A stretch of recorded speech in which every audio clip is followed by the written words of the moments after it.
Hello and welcome back. Now for the stuffing. This is my recipe that I always use.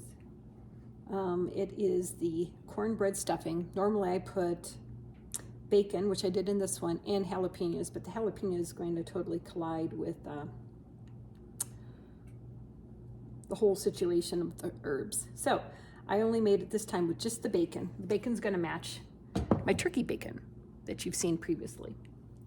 Right now we're going to make the stuffing, and we've got 2 onions.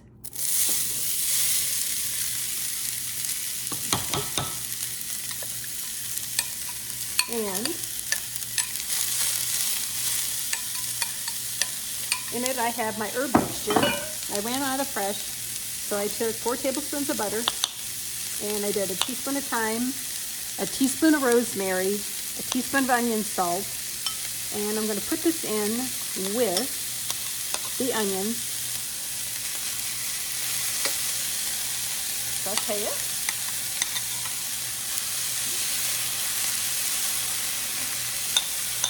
Oh, it smells so good. Oh my goodness.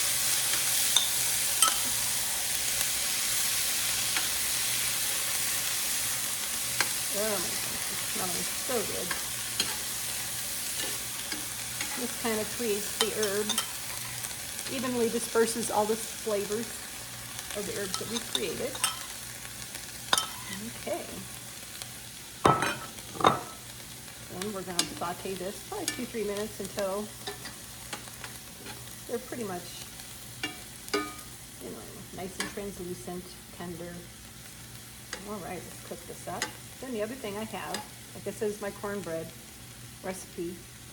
This makes like 5-6 cups of dried cornbread when it's all said and done. Or the other recipe I do that's real quick, you don't have time to do this in between. 1 bag, this was taught to me as CFO, this one guy at a company I worked with, of the red Pepperidge Farm stuffing with the blue. And then what you do is you saute up onion, carrot, celery, and some chicken broth. And then what you do is you just add that, whatever the recipe is, to the bags. And it's super fast and it's really good. It's the fresh vegetables in any stuffing make it amazing, just absolutely amazing. Okay, while this cooks, now we're going to stir together here egg and the milk. Stir that up. Okay.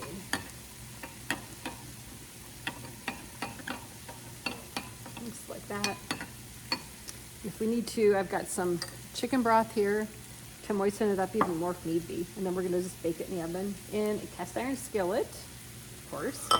We don't use anything other than cast iron, hardly.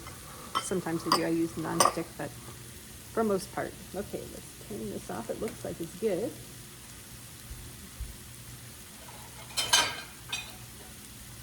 And I'm going to use the same pan to bake in the oven. All right, now we're going to put the onion in with the breadcrumbs. I'm going to use this pan to warm up and bake the breadcrumbs to make my stuffing. This will be wonderful after it's all mixed up. A little warm there. Cast iron does warm up very quickly. You have to use your mittens for safety. Okay. Now I'm going to do oven. See, that's hot. Bring this over. Mix it up. My dried breadcrumbs. Oh gosh, it smells so good. Smells so good. Like I said, that Pepperidge Farm, you just need something really, really fast. That's also good. If you don't have time to dry out the breadcrumbs. And okay. Now I'm gonna add, I don't need that now. Add the milk and the egg. Egg always adds some fluffiness to this whole situation. All right, let's see how it's doing. Breadcrumbs are drinking that up, as they do. That's what they do. They're breadcrumbs. That's their job. We don't want it to be too soggy, so I'm going to very slowly add in just a little bit of chicken broth for that flavor. I gotta stir it around. Let it soak up, let the breadcrumbs soak up what they have right now. Give it a chance. And then use a little bit chicken broth. That's really flavorful. But you don't want this like overly soggy, then it's like gross. All right, this is ready to be baked.